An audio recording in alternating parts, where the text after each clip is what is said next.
Hello and welcome to today's edition of Eye on Port. Eye on Port, as you know, is a program that has been designed to bring Ghana's port and maritime industry closer to you closer to the port and maritime industry of Ghana. We also discuss trading issues that has some direct or indirect effect on the port and maritime industry of Ghana. It is proudly brought to you by the Ghana Ports and Harbours Authority, the Ghana Revenue Authority, GOIL Company Limited, Serene Insurance, and Ghana Link. Our media partner is the Business and Financial Times. Remember, if you grab the Thursday edition of the BNFT, all that transpires here on Eye on Port would be found in that newspaper.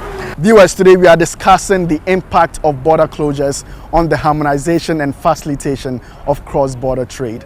To do this, we interacted with the national president of the Borderless Alliance, Ziad Hamoui, as well as the Secretary General of the International Chamber of Commerce Ghana, Emmanuel Kwame. Take a listen. Some international trade experts have called on African countries to adopt a unitary approach when it comes to border restrictions and other related decisions that affect cross-border trade. I think we have to demonstrate more solidarity among ourselves as African countries. Right. And I think the reopening of the border has different dimensions apart from the health dimension. With us in Africa, at least, it starts with the ECOWAS bloc, then it goes to the African Union, then it moves all the way to the UN. And bodies like the WHO should be supported. People do not need to exit once there's a crisis and then start closing their borders to fix the problem internally, because the virus does not know any borders. You know, viruses, you can't contain viruses by locking down your borders, you know. And we in business are hard hit when it happens this way. Analyzing the impact of border closure on the facilitation of cross-border trade, the Secretary General for the International Chamber of Commerce Ghana, Emmanuel Kwame, as well as the National President for Borderless Alliance, Ziad Hamoui, detailed some of the economic hardships that have been experienced as a result of the border closure. The pandemic has had its negative impact, and this as a result of the measures taken unilaterally by countries, the closure of borders, and all the trade restrictions, the travel restrictions.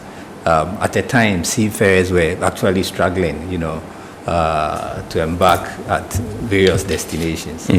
And we now getting the effect of the impact. We're now feeling it during the Christmas period. From the trade and economic side, ECOWAS also is aware of the fact that the year 2020 COVID have impacted them with a decrease of 5.5% in terms of GDP, which translates to roughly $50 billion in loss in the economic development of West Africa, mainly due to COVID. And so, as West Africa, we cannot continue to go down. There needs to be some kind of resuscitation for the economic development. Ziad Hamoui revealed that early this year, considerations had been taken to gradually ease the border restrictions beginning January 1, 2022, and he is hopeful that positive outcomes would emerge from the meetings of the heads of state regarding the issue. COVID-wise, we think that the situation has stabilized, and we are looking forward at what the heads of state decision based on tonight will do, because we know that there were some recommendations that were made by the technical experts of ECOWAS to the Interministerial Committee, and that the Interministerial Committee itself has raised the recommendations to the heads of states that we will begin to have a gradual border reopening as of 1st January 2022. So we look forward for how they will respond to that. He said, while he is all for the adoption of necessary measures to safeguard public safety, a measured approach should be taken to balance health with economic prosperity. Ziad Hamoui touched on the new Omicron variant and its potential impact on easing of restrictions. I know that there is a dynamic with Omicron, but I also know that from our research online, that most of the indicators related to Omicron point out that it seems, so far at least, from what we are seeing, that it's a thunderstorm in a teacup. And so that is why I agree also with Mr. Kwame when he talks about avoiding knee-jerk reactions, about every time there's an external shock, and then reverting to primary instincts with regard to nationalism or hoarding or relationship between countries, whether beyond Africa or as Africans. The Secretary General of the ICC Ghana, Emmanuel Doni Kwame, also encouraged world leaders to come out with a well-defined, holistic plan to tackle the COVID-19 pandemic. There is the need for the world to wake up and commit to a casting iron action plan to deal with the pandemic, and not to wait and then let us believe that we've developed the necessary infrastructure to deal with future crises. You know, because what caused this was the lack of global leadership.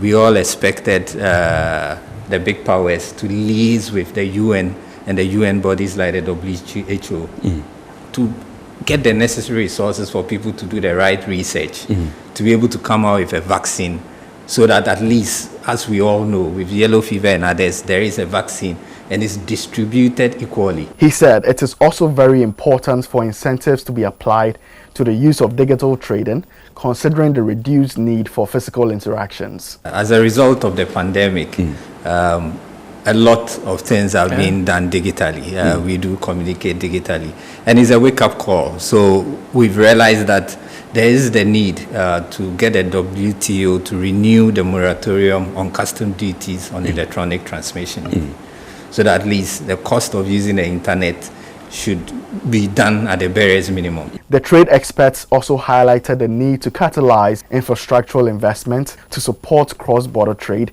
especially transit trading, to promote efficiency. Road can be the most competitive mode of transportation over shorter distances. But then not everything has to be on the back of a truck. Some goods can be better served with rail. Some goods are even better served by shipping. Today, as you look in West Africa, in fact, it's all across Africa.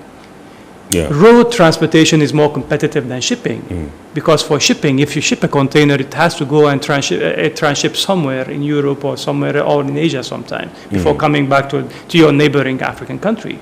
And this shows you that we have a problem with the connectivity of the continent. And it's the private sector also that needs to see to how best we can work with our various governments, have PPP projects, public-private partnership projects, to address these challenges.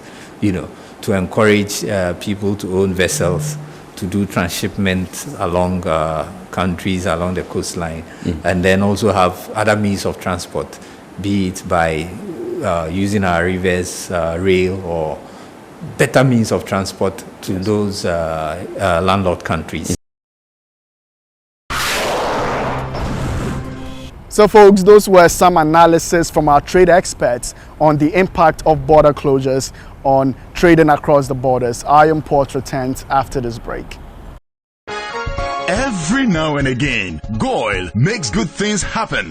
This time, GOIL has introduced Super XP Ron 95, a higher grade fuel loaded with additives and yet sold at the same price as normal fuel. GOIL Super XP Ron 95 enhances engine performance like never before. It maintains the engine by keeping it clean from carbon deposits. GOIL Super XP Ron 95 is designed to burn slowly and thus improves fuel economy, making you save money after several kilometers. GOIL Super XP Ron 95 gives you a smooth driving experience, that is, less vibrations. Fill up with GOIL Super XP Ron 95. Now there's no need to pay more for any higher grade fuel. GOIL has that sorted. GOIL, good energy. Electricity, then pay your taxes. Our taxes, our future. Because you see, without our taxes, we wouldn't have good roads, good schools, better hospitals, streetlights, and other very important social amenities. When we pay our taxes, we give our children free and quality education.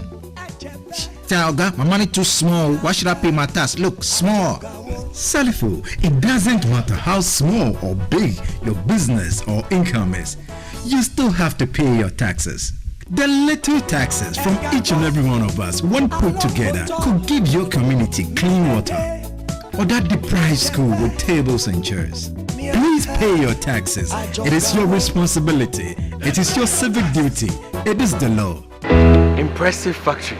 If only I had listened to you, I wouldn't have been in this mess. That devastating fire virtually wiped out the whole factory and my warehouse. Remember my misfortunes last year? Serene Insurance Asset All Risk Fire policy that I took were there to pay for my damaged stocks in the warehouse, and my machines that were affected by the floods have been replaced. My accident vehicle is back on the road thanks to Serene Insurance motor policy. Currently, my goods are on the high seas, covered with their marine cargo insurance policy. I was just telling Ajima about Serene Insurance. Oh, Ajima, tell him more. As a road contractor, I make sure I do my contractors all risk insurance for the projects and then workers' compensation for all the workers on site. With Serene Insurance, they will make sure they will cover your unknown tomorrow today. Serene Insurance, a new face of insurance. Call us now.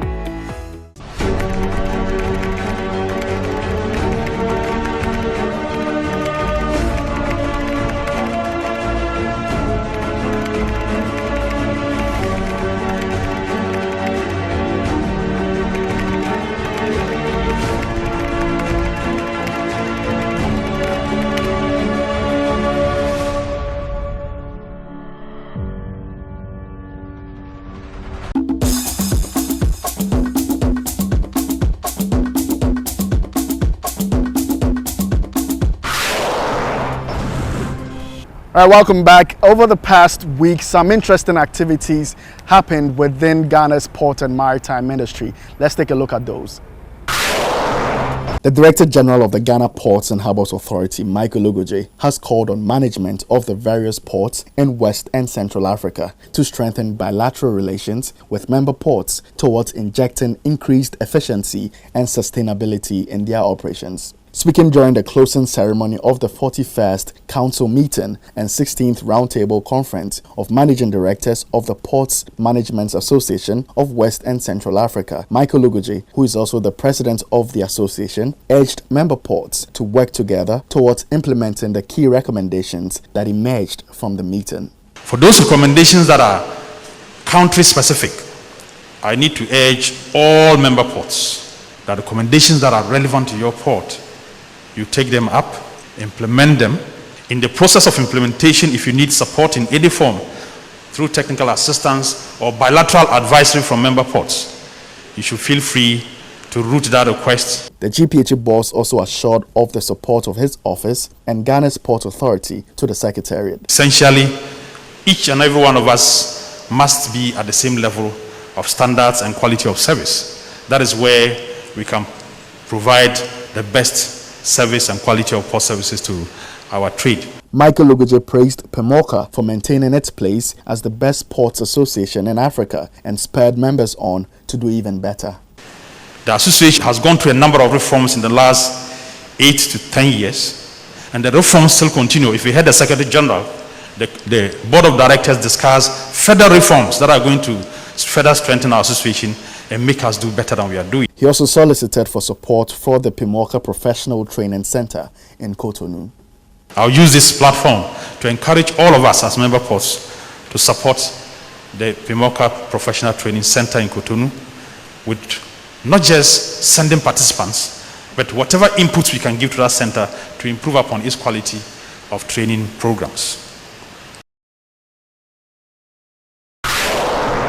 Justices of the Superior Courts of Ghana have been assembled in this year's Maritime Law Seminar, which is the premier event that provides the platform for judges to be abreast with knowledge on maritime law and new developments in this specialized discipline.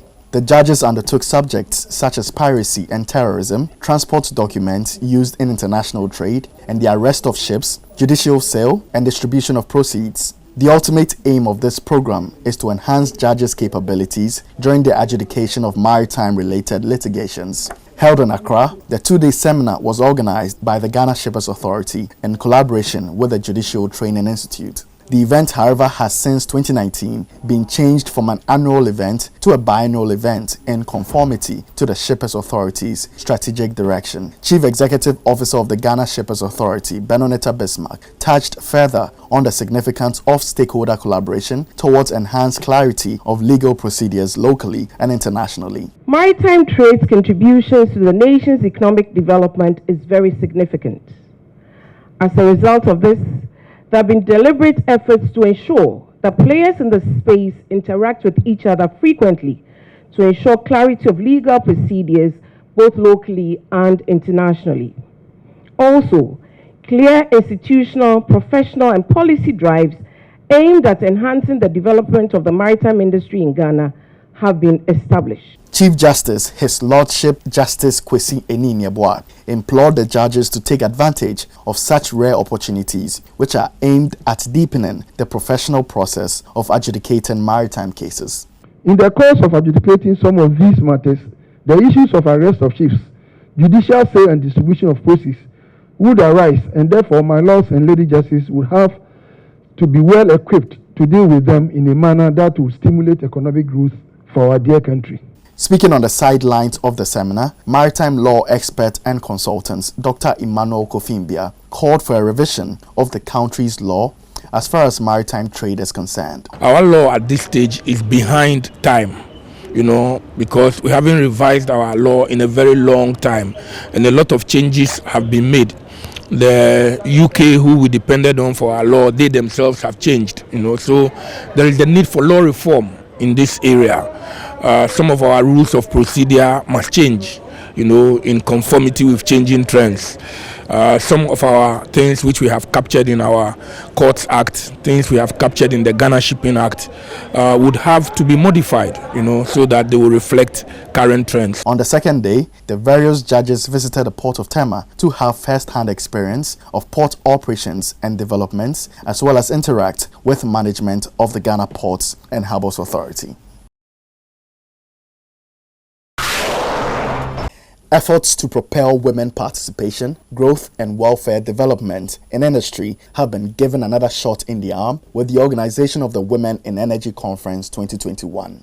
The conference is one of the initiatives aimed at strengthening institutional capacity for gender diversity awareness through knowledge sharing, networking and advocacy. The annual event, organized by the Millennium Development Authority, brought together female employee associations from the various energy sector organizations such as GRIDCO, GNPC, BOST, NECG, some staff from those companies, female students and interns from some tertiary institutions, among others.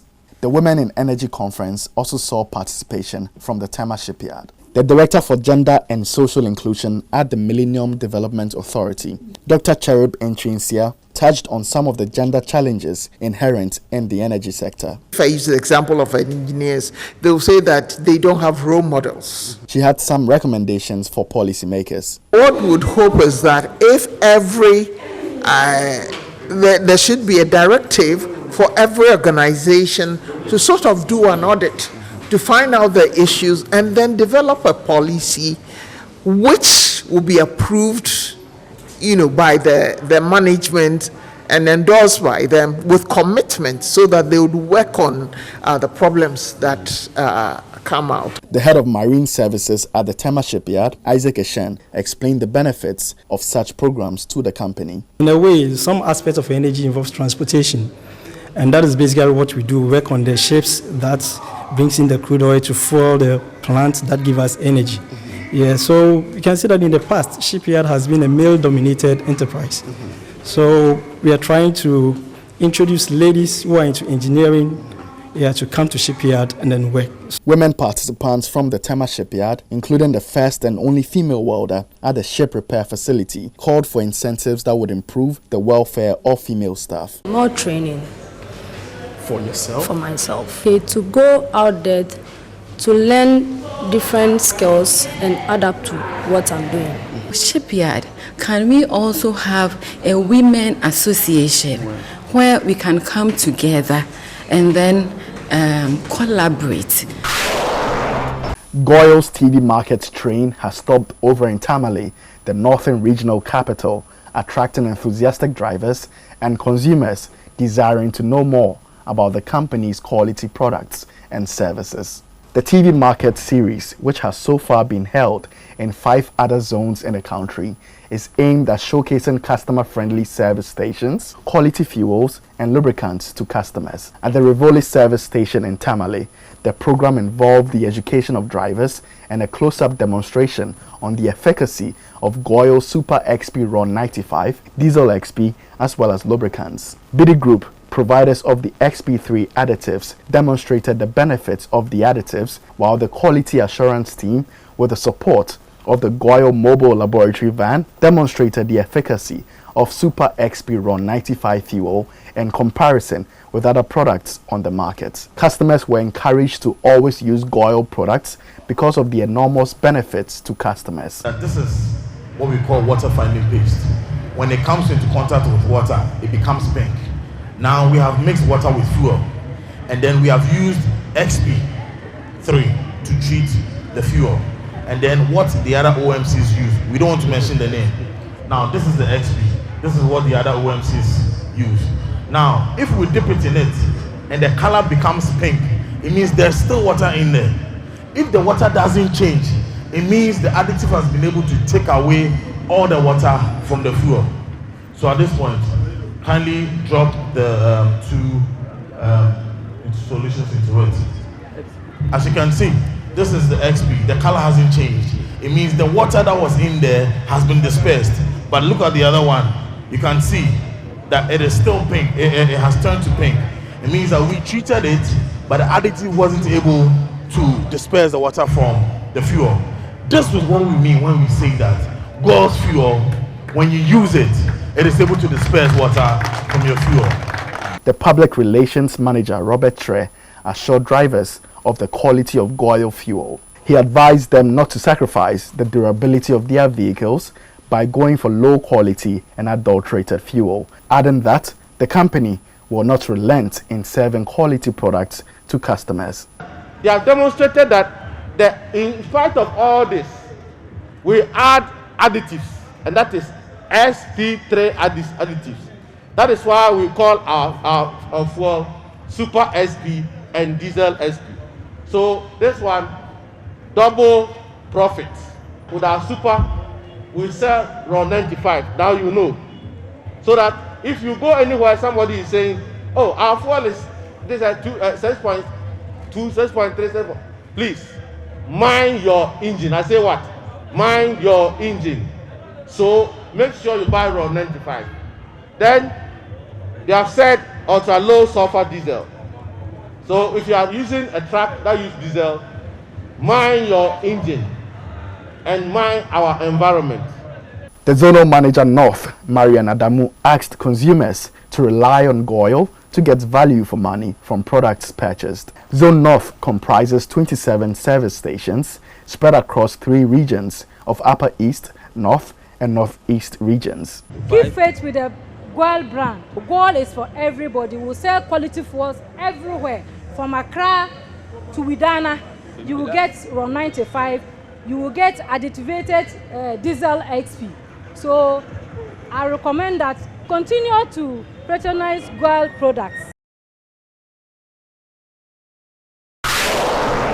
In a related development, GOIL's Northern Zone has launched its ASEDA promotion campaign to reward customers for their loyalty and patronage of the GOIL brand. The appreciation promotion involved the handing over of gifts to customers who purchased products. At the Tamale Rivoli station, customers were rewarded with several items, including pieces of cloth, bags of rice, cooking oil, pressing iron, helmets, and other corporate gift items. A similar appreciation ceremony was held in Avrongo in the Upper East region, where over 150 customers received gifts from GOIL. Now let's take our lenses to the international front and see what is happening in the global port and maritime scene. Greek shipping company Costamare has signed 2 shipbuilding contracts for the construction of a total of 8 bulk ships. As informed, the company has concluded contracts with an unnamed Asian shipyard for 2 13,000 TEU new builds. It has also exercised options under a legally binding option agreement for 2 more new builds of the same capacity and 4 15,000 TEU units. Delivery of the vessels under the executed contracts is expected between 3rd quarter of 2023 and 1st quarter of 2024. Yara Beckland, The world's first autonomous and fully electric container ship will soon commence commercial operations while beginning a 2-year test period prior to entering full autonomous operation on a route off the coast of Norway. The ship is fully powered by a Lakelandshae high-energy lithium-ion battery system. The emission-free energy supply is provided by a 6.7 megawatts per hour battery system with integrated liquid cooling to ensure optimum operating temperature. The Lakelandshae marine rack system ensures optimum temperature control of the cells and their permanently reliable operation over a service life of at least 10 years, according to Swiss energy storage solutions provider Lakelandshae SA. French shipping major CMA-CGM Group has signed a purchase agreement to acquire most of Ingram's micro-commerce and life cycle services activities, including the company's technology logistics businesses in North America, Europe, Latin America, and Asia Pacific. The Ingram Micro CLS business being acquired specializes in e-commerce contract logistics and omni-channel fulfillment. Ingram Micro CLS business will complement CMA-CGM's subsidiary Server Logistics and accelerate its growth in key market segments such as technology, retail, and fashion. It's time for us to take a look at the schedule of vessels that have berthed within the port, those at anchorage, and those expected in the coming weeks, plus the Bank of Ghana exchange rates, which you may need to know to clear your cargo with.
Now let's take a few comments from viewers on the earlier subjects we discussed. This one is from Isaac Enaflao. He says, I think government should open Ghana's borders because the closure is having negative impact on traders. Ahmed from Tamale says, at the moment, goods and cargo cannot move themselves. Humans are still required and are responsible for the movement of cargo to a large extent. To ensure that this is not hindered, I think there is the need for ECOWAS to discuss what type of technologies can be adopted and how they can be used to mitigate a total shutdown. This is important. This one also says, the agriculture sector of ECOWAS countries has experienced a considerable decline on amount of restrictions on travel and movement due to the closure of borders, disrupting supply chains and market access for small and medium-scale businesses. This is not good for ECOWAS and we need to act fast. That's all for today's edition of Iron Port. Remember, you can watch all that transpires here on Iron Port on our YouTube channel, Iron Port. Remember to subscribe, like, and give us feedback. Thank you for watching.